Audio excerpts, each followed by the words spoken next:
pretty little box. Here is a pretty little box, all wrapped up with a pretty little bow. This is how I try to let people see me.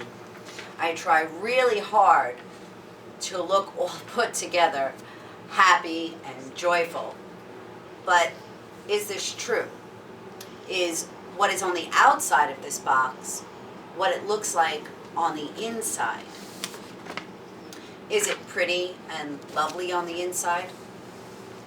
Is this box something that I could honestly place at the throne of God as a true and pure offering to Him? This box is full. This box is heavy. But what is really inside? Let's begin to open it.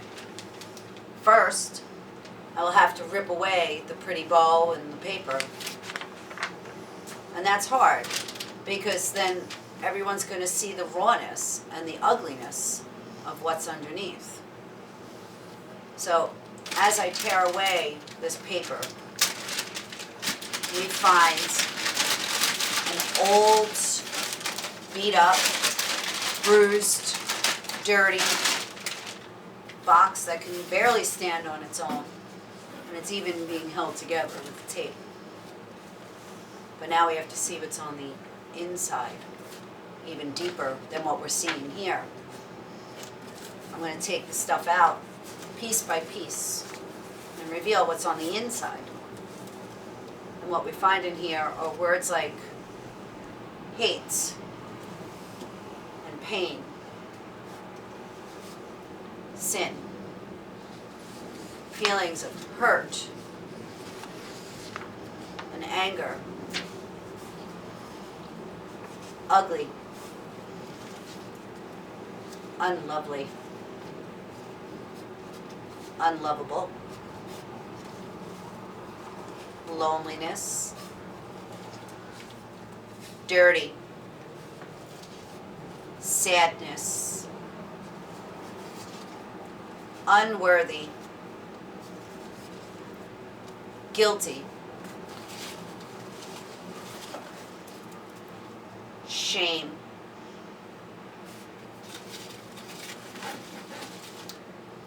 and unforgiving. But if I want to get to the heart of this box, to the real center of this box, all the rest of the stuff that's in here, it needs to crumble. Nobody wants to crumble. Crumbling hurts. Crumbling leaves us open and raw and emotional. But in order to empty our box, everything needs to crumble. And now, this box is empty. Almost.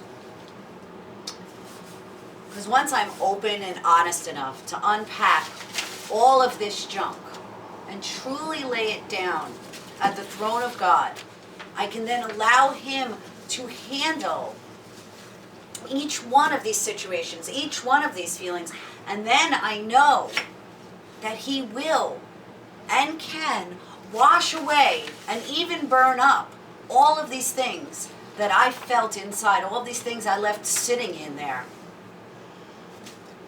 But now, what could possibly be left inside of this box?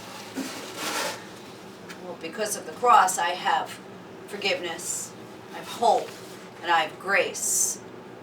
I have love, and I have mercy. But what I have is this little flicker of life. I have light inside this box.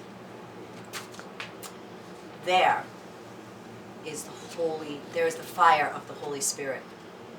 And it begins to warm my cold heart. It begins to heal the wounds that were left there. It brings me comfort in my sadness. And it never leaves me lonely. This fire is in every believer. This passion can help to bring the healing of the past, to see hope for your future. This fire will bring wholeness. It will bring change.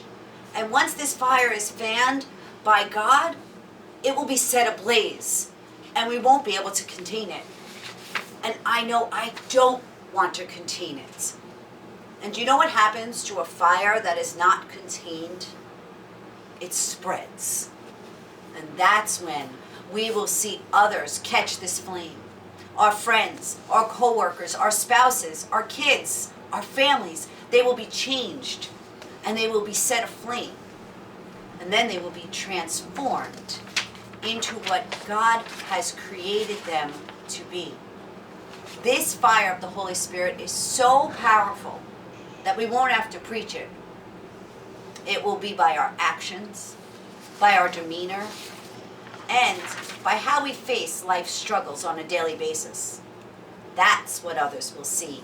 And that's how this fire can spread. Doesn't everyone want this? I know I do. So why don't we take our pretty little boxes filled with all of our junk and pour it out at the throne of love, at the throne of grace, at the throne of mercy, healing and forgiveness. And then hold on tight to that little flicker that is inside each one of us, because it will turn into a burning flame.